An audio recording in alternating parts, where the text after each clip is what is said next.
Y en una tarde con lo nuestro, Malvinas en primera persona, y en este espacio especial y agradeciendo muchísimo la gentileza de la comunicación, Carlos Bruno Delgadillo, veterano de Guerra de Malvinas. ¿Qué tal, Carlos? ¿Cómo le va? Buenas tardes. Buenas tardes. Muchas gracias por la invitación y bueno, un saludo a toda su audiencia. Un gustazo para nosotros, realmente un honor tenerlo en línea. Integrante de la Compañía de Comando 602 en el año 1982 en Malvinas, Carlos.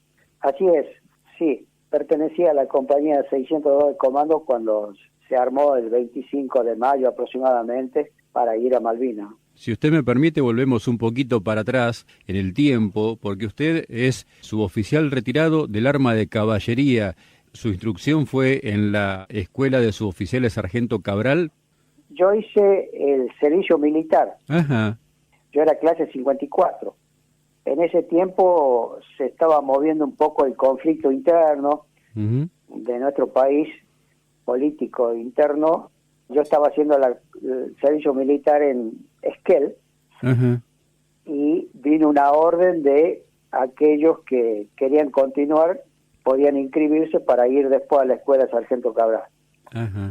Bueno, nos anotamos unos 6 o 7 jóvenes y en el transcurso del tiempo, antes que nos toque la baja a nosotros, viene una orden por unos conflictos internos del país y políticos, que se suspende la ida a la Escuela de Sargento Cabral y bueno, vamos a ascender como cabo en comisión el fin de año, ¿no? Bien. En diciembre. Entonces nos viene el nombramiento y después iríamos a hacer el curso en la Escuela de Caballería para cabo en comisión y de ahí quedar como ya permanente, ¿no? En el cuadro permanente. Claro. Bueno, eso pasó y el tiempo me marcó otro camino, me dijo, tuve que ir a mi comisión a Bahía Blanca, estuve 4 años ahí, en el 80 voy recién a hacer el curso de perfeccionamiento de cabo, ¿no? Sí. Que ya estaba ascendido a cabo primero.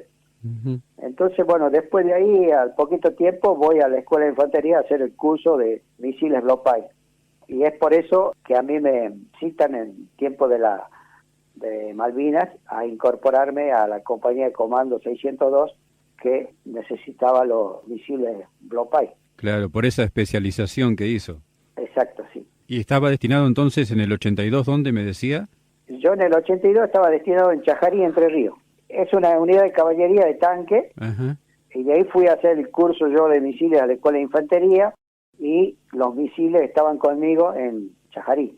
¿Y cuándo le llega la notificación que iba a ser parte de la compañía de comandos, Carlos? Bueno, nosotros estábamos en periodo de instrucción ya casi finalizado con la clase 63, cuando pasa el 2 de abril, que nos enteramos nosotros a través de los medios de comunicaciones.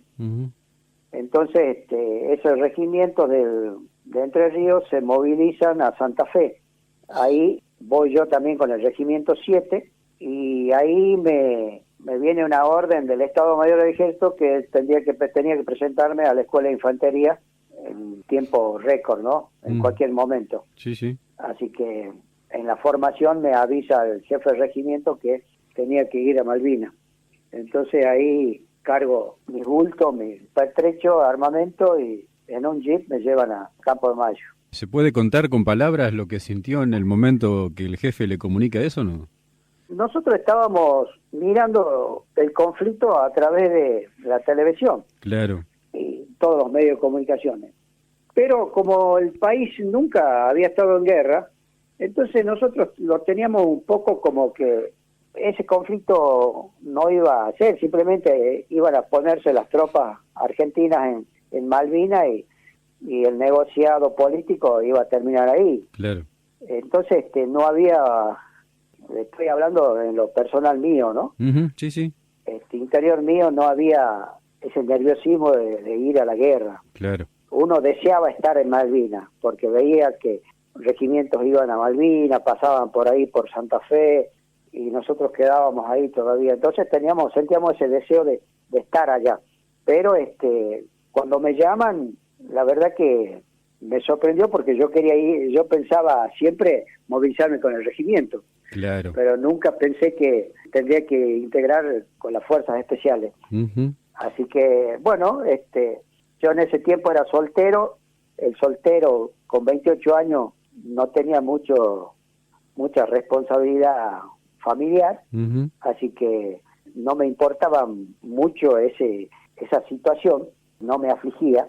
Simplemente lo que tenía que hacer era avisarle a mis parientes, a mis hermanos, a mi padre, a mi madre, pero cuando esté en Malvinas. Claro. Tampoco sentía el deseo de despedirme, porque no quería despedirme de ellos. Uh-huh. Quería simplemente decirle que salía en comisión para el sur y nada más, ¿no? Está bien. Pero bueno, hablando futbolísticamente, el soldado cuando se prepara para la guerra toda su carrera, es como prepararse para jugar en primera y después ir a la selección. Uh-huh. Bueno, en este momento me habían citado para la selección. Fue entonces a Campo de Mayo y ahí se formó la sección de comandos. Sí, la sesión de comando que la organizó en ese entonces Mayor Rico. Claro. Entonces se reunieron aproximadamente 40, 50 soldados de distintas unidades, con distintas especialidades y de distintas armas. En la compañía de comando, las dos compañías no solo son infantes, sino son de caballería, ingenieros, profesionales, hay de todo, actitud, muchos cursos, así que bueno, se armó la compañía y el día 28 el 27, estuvimos en Malvinas. Siempre todos cuadros, ¿verdad? No había tropa, no había soldados. Todos cuadros, únicamente yo como apuntador de Block Pay, a mí me habían sacado un cabo que iba como auxiliar mío, Uh-huh. me lo cambiaron por un soldado conscripto que había sido reincorporado, que era de la clase 62. Uh-huh.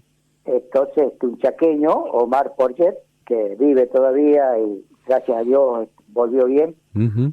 Ese soldado me comentaba, tengo una anécdota que yo no lo conocía. Uh-huh. Entonces me lo traen a la escuela de Campo de Mayo, a la infantería, y me dice, bueno, acá está el soldado, y me llevo el cabo. Y le digo, ¿por qué? Le decía, el cabo había hecho el curso misiles, Block Pay, pero no se había recibido de apuntador, Uh-huh. por unas milésimas nada más, pero conocía el sistema. Claro. Y el soldado era un soldado reincorporado que había hecho la colimba en el regimiento donde yo estuve, pero todo su año de colimba fue caballerizo y un capitán, entonces cuidaba el caballo nada más. Sí, sí. Entonces eso me dice el soldado, me dice, mire, yo no conozco este armamento, yo simplemente tiré con el FAL cuando rendí las condiciones de tiro nada más, pero después fui caballerizo. Y bueno, yo le digo, no te hagas problema, que vos me vas a ayudar a llevar el misil nada más. Claro, claro. Antes de pasar directamente a las acciones, Carlos, ¿nos puede contar acerca del misil para ubicar a la audiencia qué tipo de armamento estamos hablando? Es el misil Block Pay, industria del enemigo, en Inglaterra, y es un misil tierra-aire que lo usa normalmente la infantería.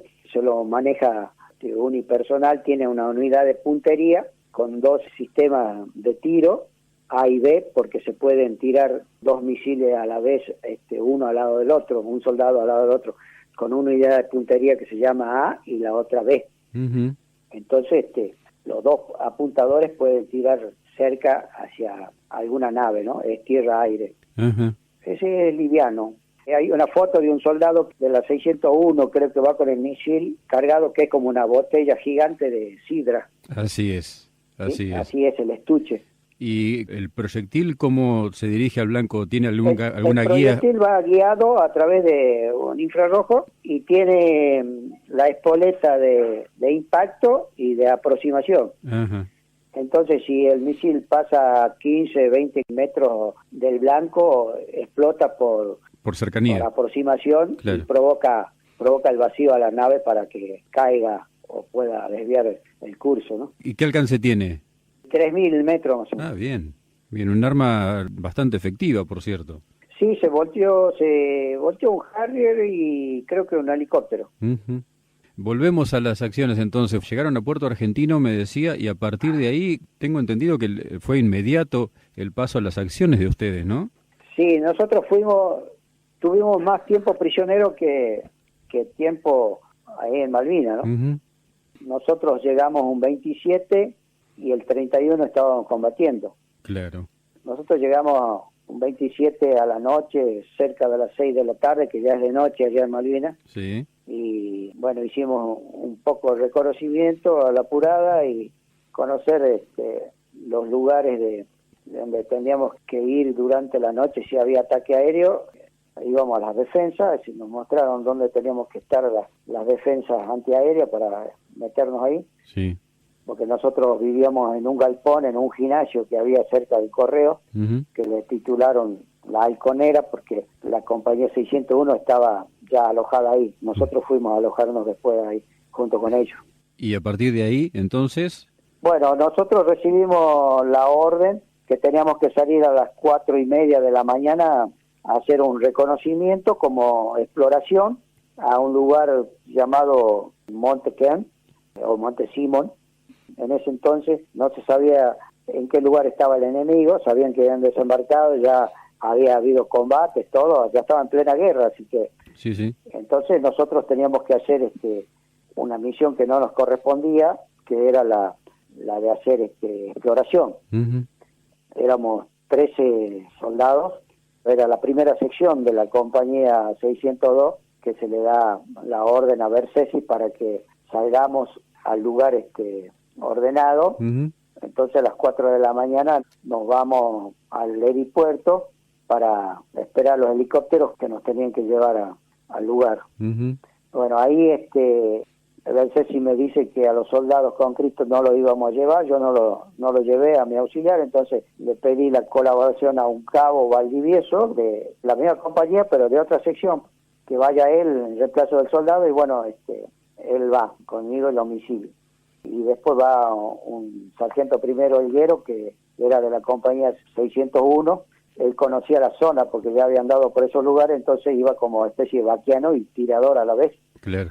Salimos y los helicópteros no llegaron al horario que teníamos que salir para poder estar en el lugar de noche. Entonces se atrasó mucho, así que llegamos cerca de las 8 de la mañana ya apuntando el sol, ya saliendo el sol. Entonces los helicópteros no nos dejan en el lugar que tenía que dejarnos, nos dejan al pie del cerro. Entonces de ahí tuvimos que caminar todo un día, ya ahí había nevado. Sabe que en Malvinas durante el día pasan todos los climas. Todos los climas. Teníamos nieve, por ahí tenía una nube con granizo, una nube con lluvia, se abría el cielo, alumbraba el sol, el viento. Así que estábamos como una meseta de 5 grados bajo cero más o menos. Y bueno, de ahí entramos a caminar hacia el cerro, hacia la cúspide del cerro, que teníamos todo el día a caminar. Claro. Entonces llegamos allá, esto lo digo en síntesis, aproximadamente a las 5 de la tarde, todavía había luz del día, y cuando llegamos ahí empezamos a mirar hacia abajo, a un lugar al este, y veíamos en una bahía cómo los helicópteros ingleses se transportaban en material de un lado a otro, y a soldados. Y bueno, ahí fue la primera vez donde se me cae la ficha que estábamos en guerra y que yo estaba pisando un campo de batalla. Claro. No podíamos creer, o yo no podía creer, ver al enemigo. Nunca lo había pensado. Y bueno, los compañeros nuestros también sentíamos impotentes de ver a ellos que se transportaban con helicópteros y nosotros andábamos caminando para llegar a este lugar. Habíamos caminado todo un día, cansado, con lluvia, mojado, frío. Nos sentíamos impotentes, ¿no? Seguro. Gatti, que era el radiooperador, trató de comunicarse a Puerto Argentino para pasarle lo que observábamos. Entonces, bueno, se logró pasar un parte y después nos detectaron y ya nos interferieron la radio. Claro. Y ahí ya no pudimos comunicarnos más. Entonces, pasamos la noche ahí, a la intemperie. Yo dormí arriba de una laja y me tapaba con una capa poncho, que es un poncho impermeable que uno lo usa para la lluvia acá en el continente. Bueno, allá usamos lo mismo. Entonces, cada 2 horas sacudía el poncho para voltear la nieve y continuar ahí. Tremendo. Así que así pasamos la noche. Al otro día nos levantamos, tratamos de racionar un poquito en caliente un desayuno, que teníamos unos tarritos con gelatina que se prendía a fuego, eso no hacía humo, entonces podíamos calentar el jarro, que llamaban unos calentadores, tipo alcohol en gel. Claro. Entonces calentábamos nosotros la leche, hacíamos la leche, el chocolate ahí en una taza, en un jarro, y tomábamos eso un poquito en caliente. Y bueno, de ahí armamos todo, cargamos los equipos, la mochila, el armamento y volver hacia Puerto Argentino. Nosotros teníamos aproximadamente 3 días de camino. De acuerdo a los pilotos, era imposible el rescate ya, porque ya la zona estaba tomada. Claro. Entonces no creían que vendrían a buscarnos. Entonces el guero dice, vamos por este lugar porque allá a unos cuantos kilómetros hay un puesto ovejero donde podemos hacer noche y continuar el viaje al otro día, porque teníamos 3 días y no podíamos pasar más a la intemperie, otra noche más a la intemperie, nieve y granizo, así que ya por ahí teníamos 10 grados bajo cero, nos manejábamos en esa temperatura, entre 10 y 5 grados bajo cero continuo, más el viento, más los ríos de piedra que eran imposibles pasarlos, era muy difícil caminar sobre los ríos de piedra, a pesar que no tenían agua, sino que son ríos de piedra a piedra, y se escucha abajo cómo corre el agua. Quizás a varios metros hacia abajo, por ahí sale a superficie el agua, ¿no? Y se forman arroyos que corren por la superficie. Y bueno, uno de esos fue el arroyo Malo, que tuvimos que cruzar nosotros antes de llegar a la casa que íbamos a pasar la noche. Sabíamos que no teníamos que estar dentro de una casa, pero la inclemencia del tiempo ya no nos permitían estar afuera, teníamos que tratar de secarnos, no teníamos ropa, estábamos todos mojados. Llegamos al arroyo aproximadamente a las 4 de la tarde, cruzamos ese arroyo que nos daba algunos más arriba de la cintura, más arriba de la rodilla, el otro más alto, y el tema era que no era un arroyo profundo ni tan ancho. El problema era que estaba el agua a punto de congelarse porque hacía mucho frío. Entonces tratamos de pasar calzado y con la ropa puesta, porque si nos sacábamos la ropa y pasábamos descalzo íbamos a correr el peligro de lastimarnos los pies con las piedras. Así que bueno, pasamos ese arroyo y esperamos que se adelanten 3 compañeros nuestros a verificar la casa, que estaba a unos 100 metros, si estaba deshabitada y no había algún peligro de poder llegar. Así que, bueno, cuando nos hacen señas, avanzamos nosotros a llegar a la casa, ¿no? Y bueno, ahí entramos a la casa y pudimos secarnos la ropa y racionar en caliente esa noche.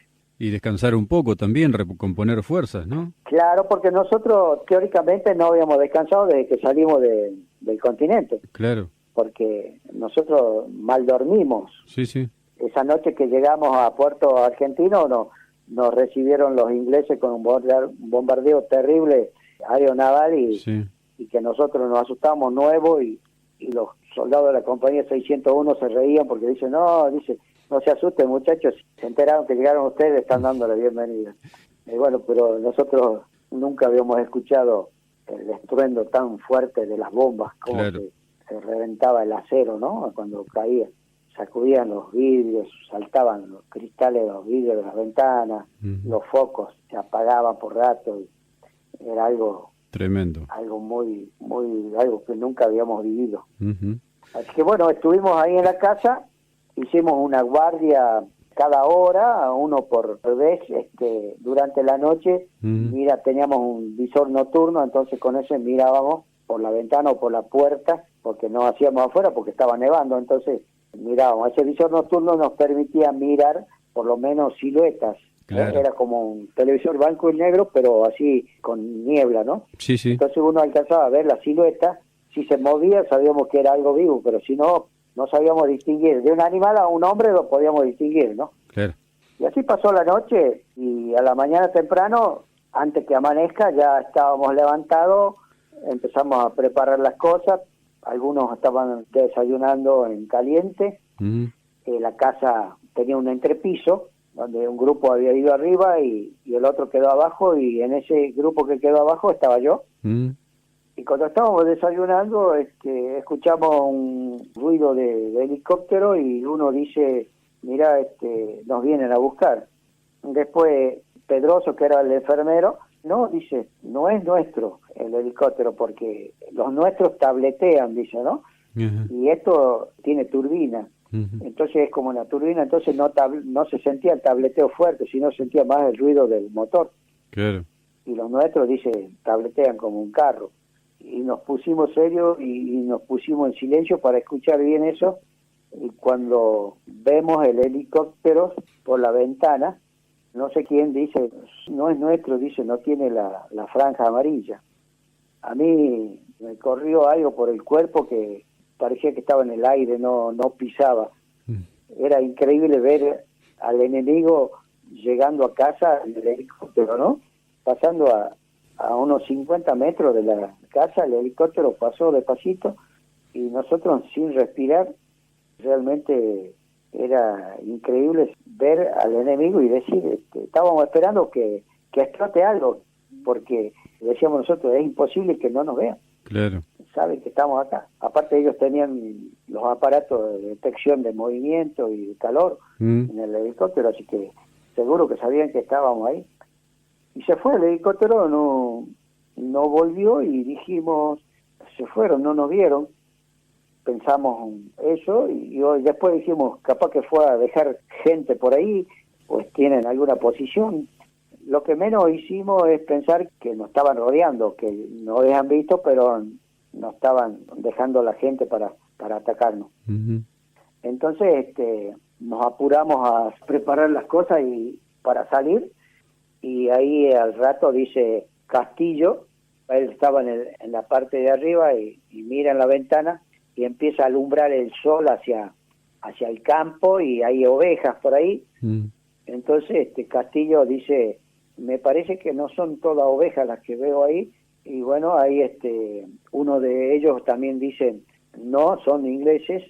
Había visto que cuando alumbra el sol, uno de los ingleses levanta el enmascaramiento para mirar y el sol le brilla la antiparra. La antiparra, claro. Que tiene para la nieve. Sí, claro, sí. Entonces eso brilla y ahí se da cuenta, no sé claro. quién que estaba arriba y dice, no, son ingleses. Claro. Y cuando dijo que son ingleses, escuchamos una explosión en la parte de arriba de la casa. Uh-huh.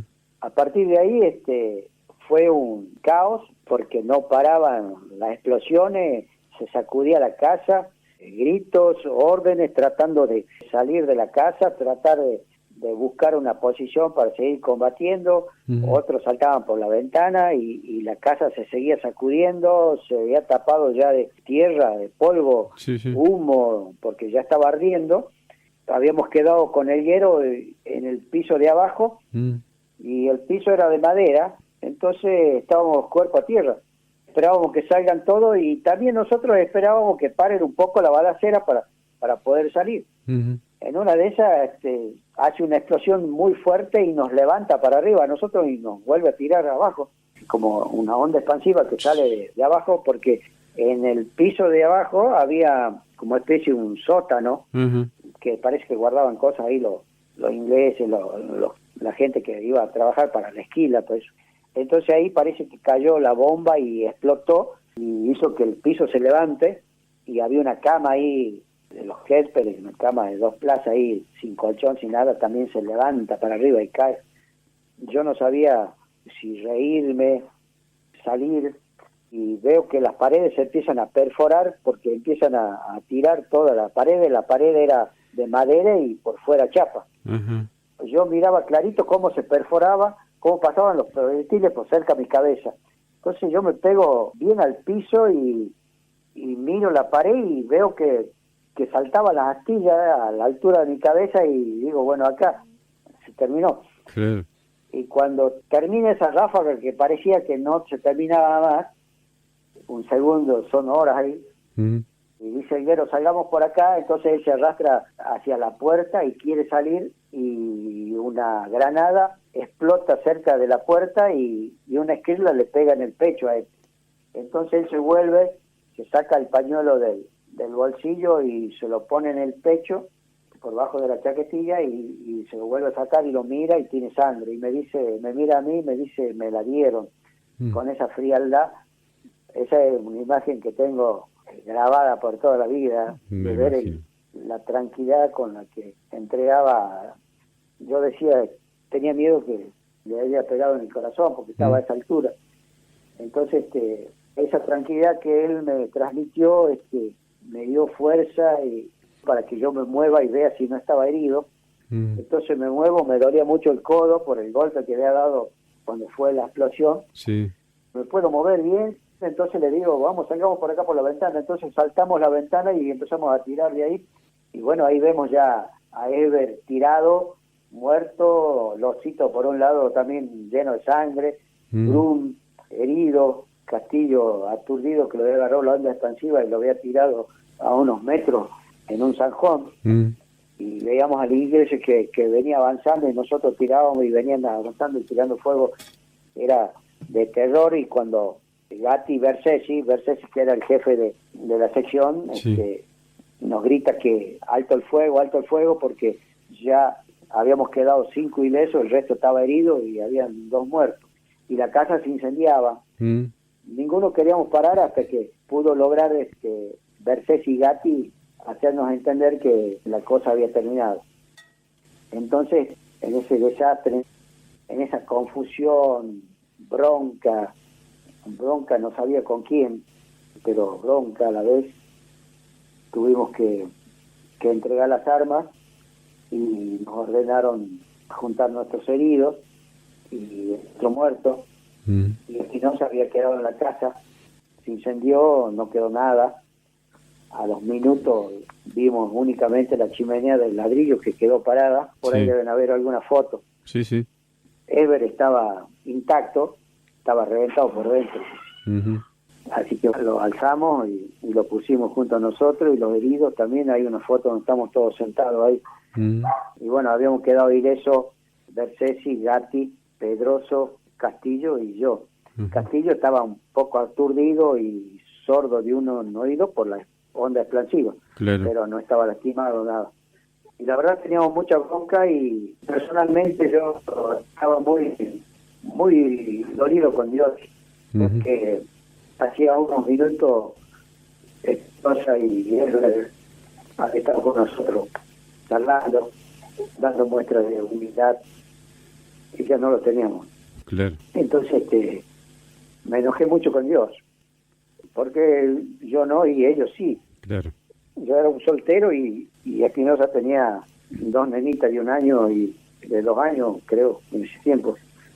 Así que con mucho dolor y bueno, y ahí nos trasladaron, vinieron los helicópteros rápido, se cargaron sus heridos, sus muertos, y nos cargaron a nuestros heridos y a los muertos, y a nosotros 5 nos llevaron en un helicóptero prisionero y nos llevaron a una bahía, y ahí nos hicieron simulacro de fusilamiento, interrogatorio, estar en posiciones incómodas el tiempo que ellos querían, con frío, en remera, descalzos, hasta que no nos pudieron sacar nada. Entonces después ya hay un lugar donde nos separan a Gatti y a Bersesi por un lado, y a Castillo y a Pedroso y a mí nos ponen en una carpita ahí donde yo estoy entrando con las manos en alto.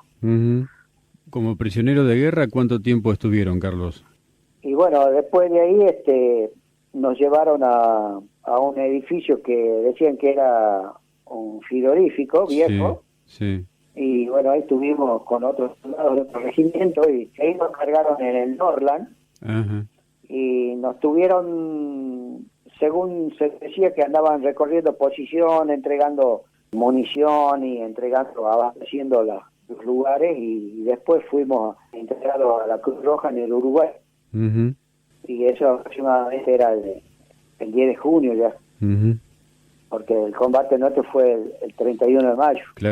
Y bueno, nosotros llegamos a Buenos Aires, a la escuela Sargento Cabral, el día 11, creo, más o menos, porque estuvimos 2-3 días y ya nos avisaron que había terminado el combate en Malvinas. ¿Y ahí en la Cabral qué estuvieron haciendo, Carlos? Bueno, ahí ahí empezáramos otra guerra, nos tuvieron detenidos, nos tuvieron prisioneros, incomunicados, y nos custodiaban teníamos custodia para ir al baño, para ir a comer, éramos el enemigo. Éramos todo lo contrario de lo que pensábamos cuando íbamos a volver al continente. Así que de ahí Bersesi trata de comunicarse con el director de la Escuela de Infantería, que era coronel Minicucci, que nos rescate. Entonces él nos lleva a la Escuela de Infantería.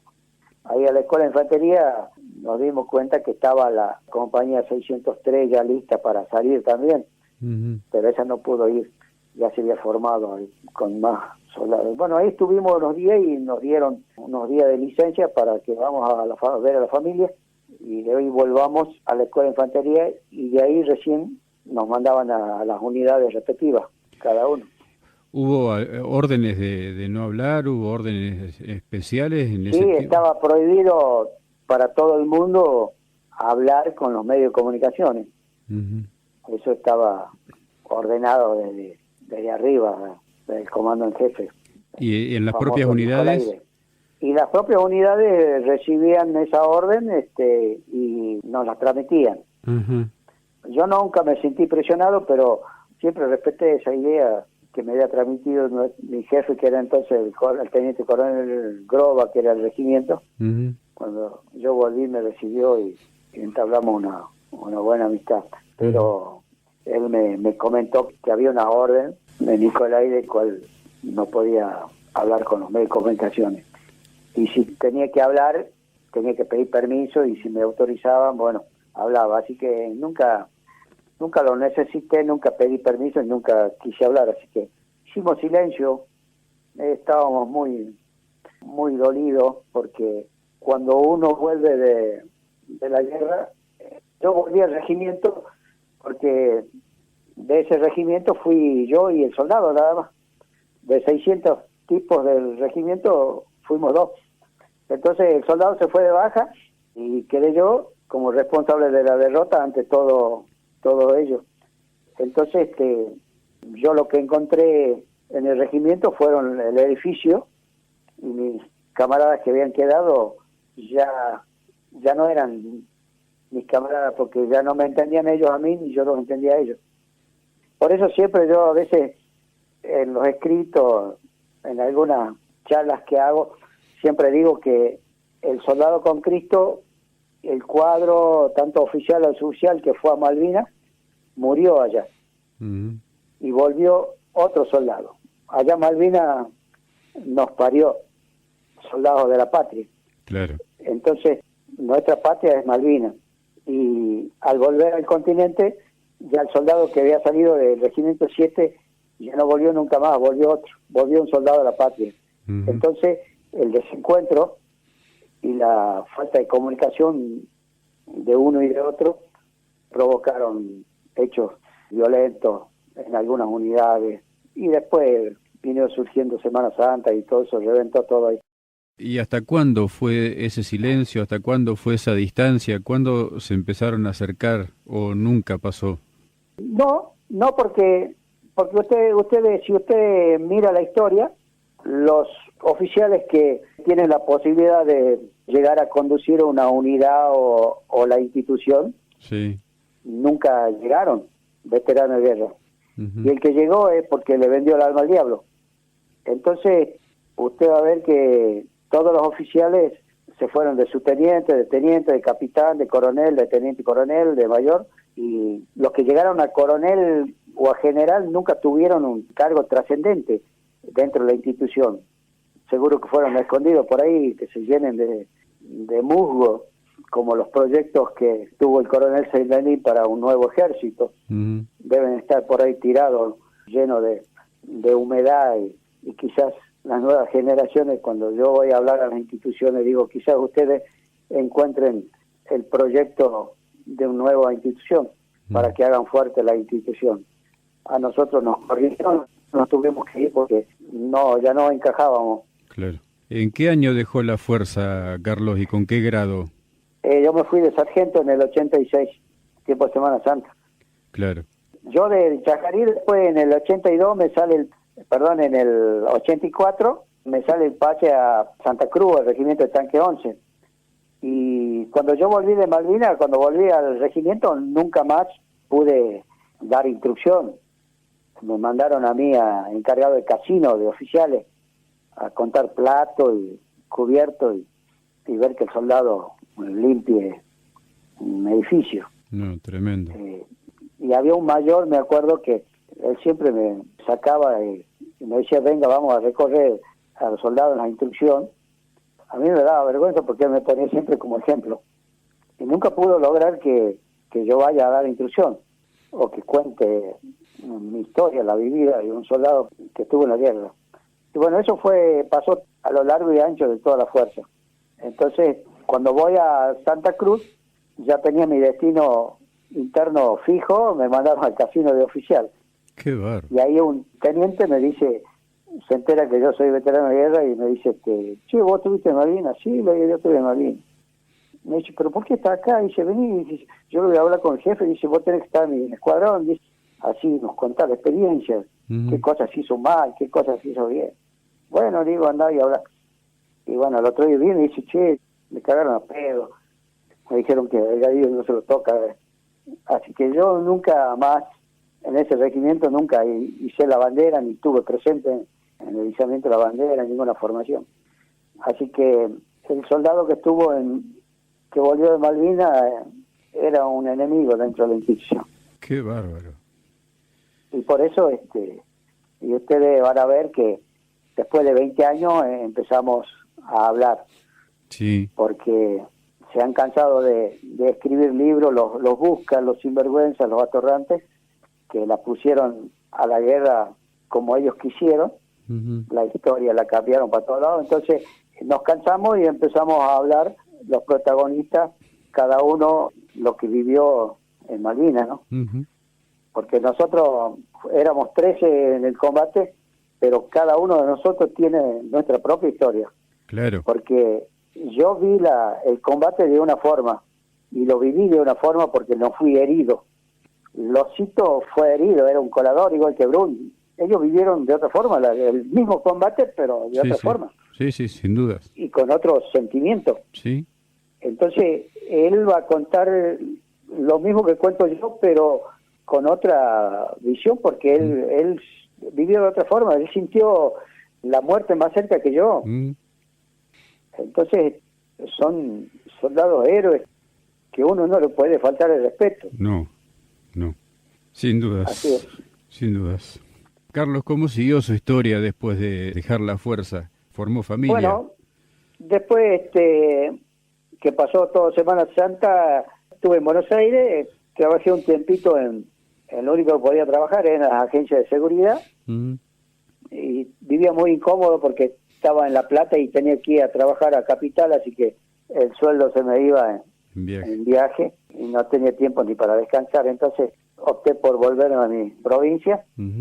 Y acá en mi provincia trabajé en gastronomía, también trabajé en seguridad y después me puse a hacer un poco de periodismo, tenía un semanario tratando de hacer política, me metí en política cuando Rico hace el Modín, viene Salta y bueno, charlamos con él y bueno, participo en el Modín y ahí empezamos a seguir trabajando, nos unimos con los veteranos de guerra de acá, especialmente con comandos que estuvieron conmigo en Malvinas, participamos en política y siempre pensando en la patria, tratando de ver qué podíamos aportar. Me casé, tengo 5 hijos, 3 varones y 2 mujeres, donde 2 de los varones están en el ejército, son suboficiales del ejército, 2 están ahí en Buenos Aires, uno está en Arana y el otro está ahí en el regimiento Granadero, y el otro está acá en Salta, en el regimiento 5, 2 de caballería y un infante, que está en Arana, el infante. Y bueno, estos chicos me dieron nietos, y mi señora está estudiando abogacía, y bueno, y estamos viviendo felizmente, gracias a Dios, muy bien, sentido feliz. Yo quiero agradecerle mucho por este testimonio, por estos minutos, ofrecerle el micrófono para lo que quiera agregar en el final y pedirle perdón en nombre del pueblo argentino. Te agradezco y creo que no tienen que pedir perdón. Ustedes son los que nos están dando energía. Ustedes son los pilares de mantener la llama de Malvinas encendida y que ustedes seguro que a nuestros hijos, porque ahora ya están tomando la posta de Malvinas nuestros hijos, ustedes van a acompañar eso. Y si no fueran por ustedes, como se sienten tan patriotas y que uno los nota, lo siente, entonces estamos totalmente agradecidos.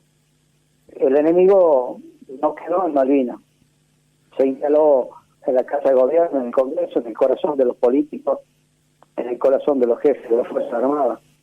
Ahí está el enemigo. Y nuestras generaciones tienen que cambiar esto, buscar que formen nuevamente las instituciones fuertes, porque una patria, una nación se hace fuerte cuando las instituciones son fuertes. Y para tener instituciones fuertes tenemos que tener hombres y mujeres patriotas que la conforman a esas instituciones. Y como ustedes que están en la radio, ustedes están haciendo patria. Entonces la patria tiene esperanza de que va a salir adelante. Creo que nuestra lucha simplemente es un rumbo, un norte que le dejamos. Yo siempre cuando voy a las unidades, estamos dejando una mochila muy pesada, la mochila de la derrota, la mochila de la ingratitud, de la miseria, pero también en esos bolsillos chicos de la mochila está el valor nuestro y el sacrificio. Así que te agradezco, te mando un abrazo malvinero a vos y a toda tu audiencia, y siga malvinizando que la patria va a seguir siempre de pies y va a tener esperanza de triunfar, ¿no? Un gran abrazo, Carlos. Saludos a la familia y gracias por tanto. Gracias, gracias, un abrazo. Estamos en contacto siempre. Carlos Delgadillo, veterano de guerra de Malvinas, comando de la compañía 602, en una tarde con lo nuestro, en Malvinas en primera persona.